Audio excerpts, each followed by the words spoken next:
Welcome to Executive Health and Life.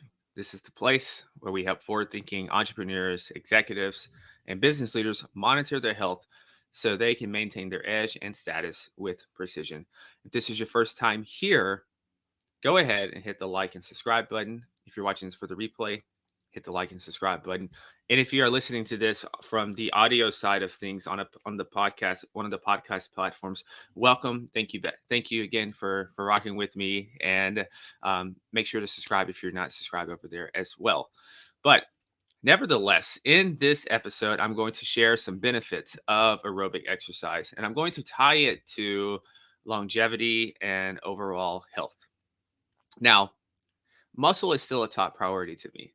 And it's a recommendation for everyone in the longevity piece since strength training is absolutely a non negotiable. And when I think about muscle and strength training, and as I'm more and more research is coming out in the longevity space, lean body mass is becoming more and more of a very important metric. And that's just simply the amount of muscle that you have on your body relative to fat as well. And just really quick, Infinite Growth TV, thank you for stopping by, sir. Good morning to you. And however, with aerobic exercise, this completes the fitness and health puzzle as they both offer unique benefits. And, this is top of mind after I record this because I'm going for my weekly long, easy run. So usually if you're doing any type of endurance event, usually you do a little speed work throughout the week, tempo runs, but then usually one of those days during the weekend, you do something called a long, easy run. And that's a longer distance, but it's going to be a couple minutes off of your normal pace. And what you're doing there is you're just building your aerobic base. So it's pretty boring, but it's counterintuitive that when you run slower, you actually get faster. And I've noticed in this after I'm finally starting to follow directions that's given to me. So, but yeah, so I think today is either 14 or 16 miles. I have to look at the calendar and see. But so when I'm talking about cardio or aerobic exercise, and I might use those interchangeably, they're pretty much relatively the same thing. I'm not even talking about running marathons. I'm not talking about cycling 50 plus miles or anything like that. Though that stuff is fun, I'm referring to things as simple as walking and just some more typical manageable running and cycling distances, even jump roping to a certain extent, long as it's not too intense, and swimming. And so for the majority of people, to start this episode, let's discuss what I call, or it's known as zone 2. And this is where I think most people with their health and fitness, this is a good area to focus on. And you can throw a little zone 5 in as well. Zone 5 is what you would think of as probably your high intensity training. So unless you're an athlete or competing on something specifically, then these zones are different.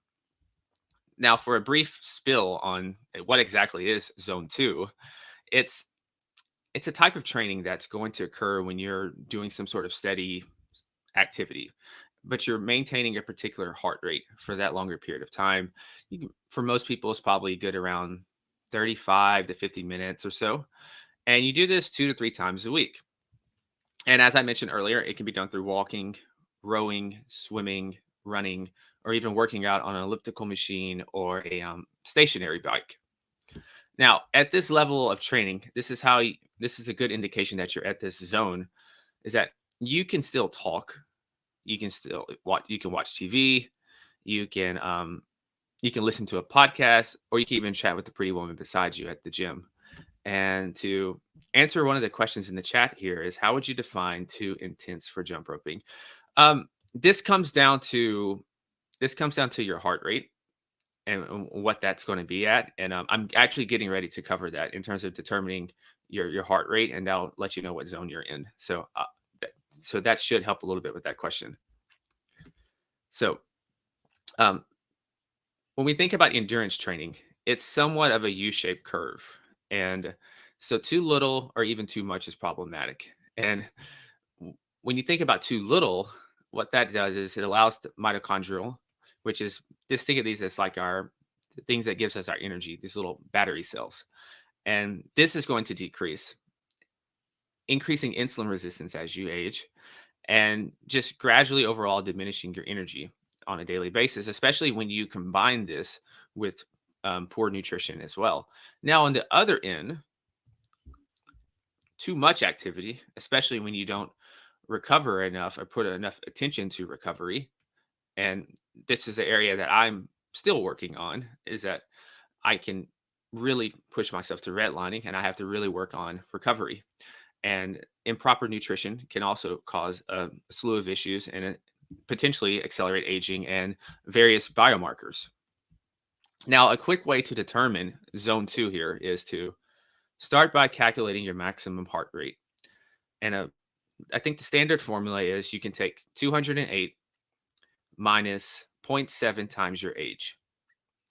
And then you can take 60% of that number as your minimum and then 70% as your maximum. So you multiply the number by 0.6 and then you can repeat using 0.7. And generally in that 60 to 70% range of the heart rate, that's going to be your zone two.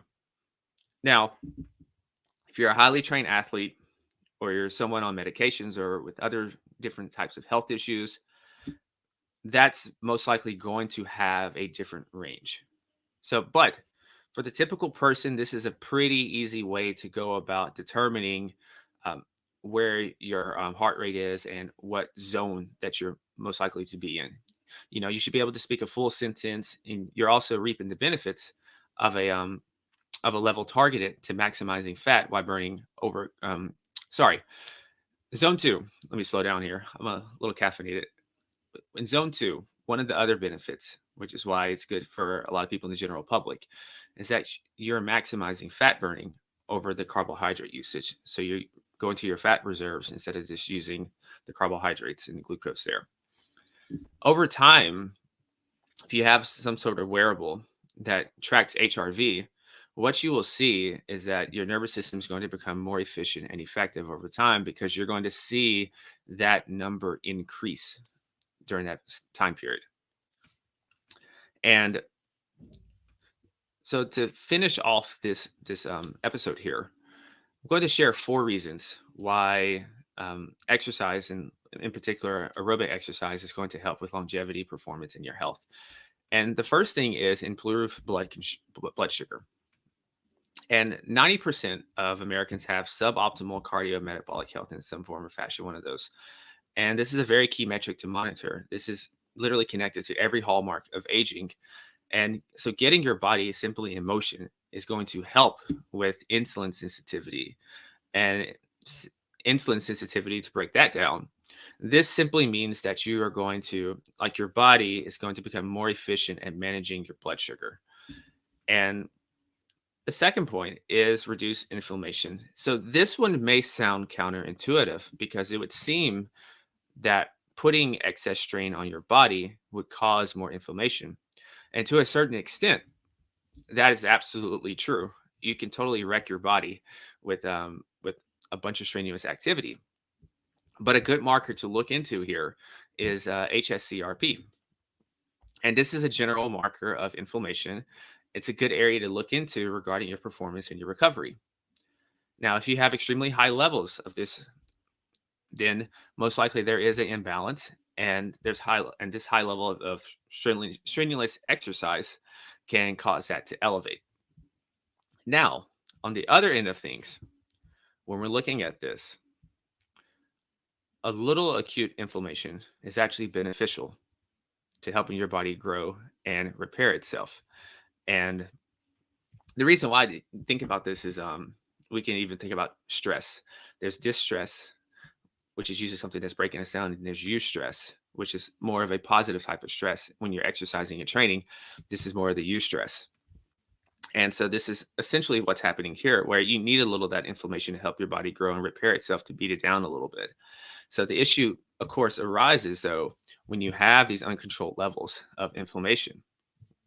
Now, the aerobic exercising strategically implemented into your routine, that is actually associated with a reduction in whole body inflammation. And once again, this is going to tie back to why the zone 2 is beneficial to most people, because it's not going to beat your body down too much. You're doing it over a steady state period of time. You're not keeping your heart rate in a strenuous elevation zone for too long. it's good to train your heart in that high strenuous zone at times, but it's also good to have this zone two here for the majority of people to help balance out um, your health with your overall life. So, too much inflammation, though, it does equate to oxidative stress. It does equate to accelerated aging, but it's a mute point if you're resting properly, you're eating properly, and you're doing other various recovery methods to maintain proper balance in this area. And hey, what's up, Sean? How's it going? Thanks for dropping by. Another person in the comments. Um, so, number three is to improve cholesterol levels. Now, cholesterol is a whole big subject on its own, and but with cholesterol, you'll generally hear things such as total cholesterol. You'll hear LDL cholesterol, HDL cholesterol, and you also hear triglycerides. They're grouped together. Now, triglycerides and cholesterol, they're different types of lipids that are going to circulate in your blood. Each has their own specific function. Each has their own specific ranges that you would like to be in. Now, triglycerides, just a quick primer, is these are used to essentially store unused calories and provide your body with energy. Cholesterol building up cells and it's helping various hormones in our body. Now, for the purposes here and to keep this kind of episode tight and compact, I just want to mention HDL cholesterol, which stands for high density lipoprotein. I know a lot of people mention that HDL cholesterol is the quote unquote good cholesterol. I don't really use that word, good or bad. I don't really think there's really things such as good or bad. Each thing has its reason for being here. I think over time, I don't think nothing in the body is here by accident. So that each thing has its purpose. It can get out of balance, absolutely. But good or bad, I'm not sure I would use that term anymore when it comes to cholesterols or anything in the body, really. It's just about having these things in the right balance that they need to be in. Now, HDL is going to remove excess cholesterol from your bloodstream, and it's going to take it back to the liver where it's broken down and eliminated. And having these optimal HDL cholesterol levels is, of course, going to help promote healthy heart. And moderate intensity exercise is associated with improving HDL cholesterol. And that can be something as simple as maybe running 1 mile per day, walking at a brisk pace, using a bike or elliptical for a time period comparative to running. Let's see a comment here. Let's see. I get high cholesterol, but too much good. I wouldn't say too much good. It's just that when you get into lab numbers and everyone's different with that. It's just that certain levels, there's certain ranges, and certain people need to be in other ranges comparative to others. And that's a very simplified answer, but that's kind of the way I would look at that. Is that I think one of those numbers you try to get it as low as possible. And I think if you look at some of I forgot this study, so I don't want to butcher it, but I think some of the longest living people, their cholesterol numbers would actually surprise you.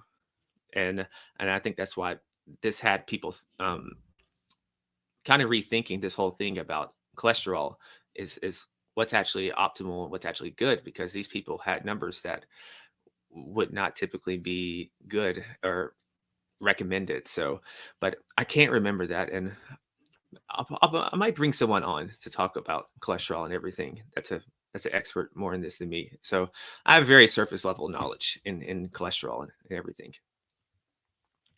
So the fourth one here is, this is my favorite. It's lower resting heart rate and improved VO2 max. It's my favorite because it's also, I think it's fairly easy to, over time, to improve, and you can actually see it. So when we think about aerobic exercise, you're of course going to think about lowering your resting heart rate, and that's linked to a longer lifespan.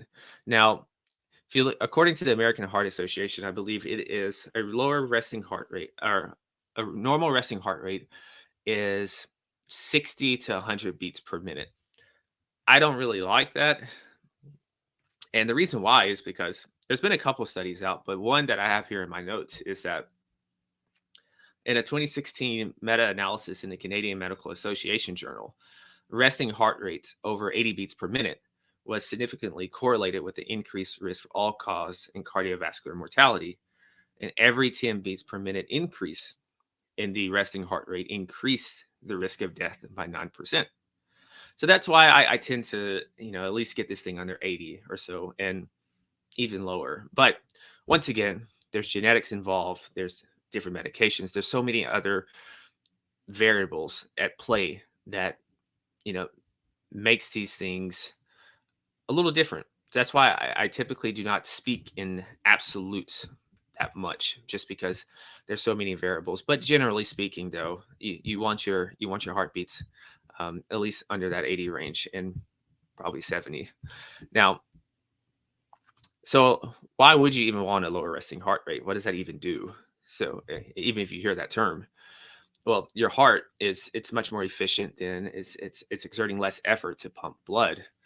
And when I started aerobic exercising, I think before I got into endurance work, I think I was in the high 50s. And so now, probably give or take, I'm probably 46, 47 is probably my resting heart rate now. Um, and then an interesting thing with this, which is why I love wearables and knowing your numbers, is that when I came down with COVID, um, let's see, I think it was like over a year ago, a couple of days beforehand, before I even had any symptoms, I saw that my heart rate jumped. It was like 60, which should never happen. And I was like, okay. And then my HRV decreased. So obviously there was an imbalance, and then my respiratory rate increased a little bit as well. And so I obviously knew some type of illness was coming along, and I just guessed it was that at that point, because because uh, that was the thing that most people were getting. And so I think about a world in the future where, if more people knew their metrics on a day by day basis, how this could help when it comes to preventative health. Because days matter when it comes to even something such as the flu or cold, or things like that. If you can reduce the severity of something, for instead of being down 6 days, you can be down for 2 or 3 days. I think that's a win. Now, let's see, a question here: how's my resting heart rate so low? Just just training over time. I train pretty rigorously. I sleep well. My nutrition's dialed in. And yeah, and so I just it's just training over time, and nutrition, and resting, and doing just those things. And you'll be surprised at what your body does, and gets used to. And so, even when I went on some of these long runs, at first my body would be wrecked. My heart rate would be higher, much higher. And now it's not too bad now. I'll probably get to zone 2. I'll probably end up in a little zone 3 today. Yeah, a little zone 3, but mostly zone 2, zone 3 with my run today. But let's see here.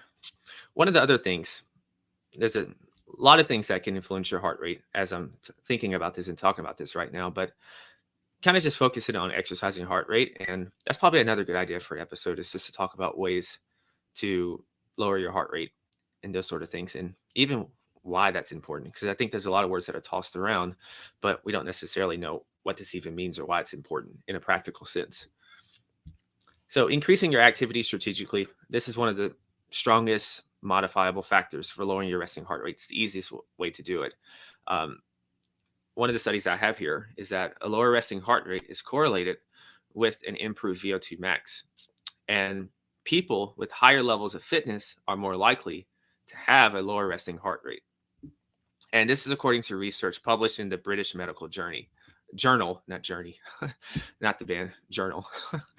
um, so with VO2 max, there's more and more research coming out that's connecting it to being an important piece regarding your lifespan. I remember I had a conversation with Dr. Jeffrey Gladden a couple years ago on my podcast, and um, he really got me to focus more on the cardio side of things as well, because I was just predominantly lifting, doing some high intensity training, but wasn't really focusing on the endurance aspect of things. And he mentioned about VO2 max and longevity. And so I have 2 studies here. So one of the studies was in the Journal of the Mayo Clinic Proceedings. And this is where cardiorespiratory fitness level was checked. Now, to check this is determined by your VO2 max. And so another study in 2021 examined that various biomarkers, was associated with the pace of biological aging. Biological aging is what is your actual age? What is the rate that you're aging on a cellular level as opposed to just chronologically? That's a big distinction there. And so VO2 max was one in the top five. I think VO2 max and improving that is one of the reasons why my biological age went down, and I'm on pace right now that for every year that I chronologically age, I'm only biologically aging by three-fourths of that. And so we'll see maybe next year if I check again, then maybe we can get this down a little lower, and I'll just slow down that pace of aging. So VO2 max, you probably heard this before, and VO2 max reflects your body's ability to utilize oxygen, which is then indirectly reflecting of your mitochondrial functioning. And if you remember earlier when I mentioned mitochondrial functioning, these are basically the batteries to your cells, and it's our energy. And so this is critical to overall energy management. So I think the other ones on there, I wish I wrote those down. The other ones on there, one was like gum health, like your gums. And let's see, one was waist to hip ratio, and I forgot the other ones. Now, grip strength is another one that is important for longevity measures. So it's to me, it's funny how these little things can correlate to people living a longer and healthier life and really helping their lifespan.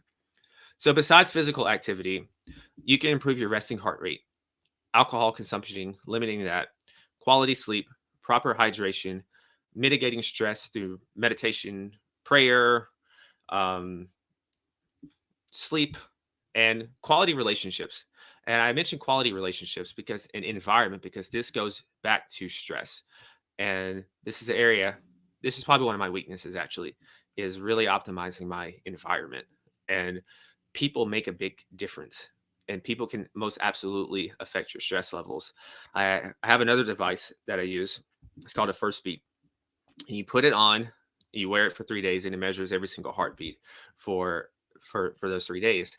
And it's funny that certain events in your day-to-day life, you'll see these spikes in heart rate, and you might not even feel it, but your system is in a much more higher stressful state. And for me, it was just hanging out with certain people. Hope they're not listening to this, but it was hanging out with certain people, and just my stress and my heart rate will go up more. So it's very weird how the human body is very interesting. But I wanted to keep this short and sweet. I'm not going to go on too long. I have to go brave this cold in a little bit. But any questions and anything covered, feel free to reach out to me. You can reach out to me on LinkedIn. You can email me at julian@executivehealth.io. Lastly, if you haven't already, subscribe, like, and head over to executivehealth.io/report. And you can get my free optimal executive report. And here I'm sharing 17 impactful actions that you can take to look, feel, stay at the top of your game. And remember, optimal health is the new status symbol. It's time to match your physical success with your financial success. And until next time, stay awesome, be limitless, and as always, go be the CEO of your health in your life. Peace.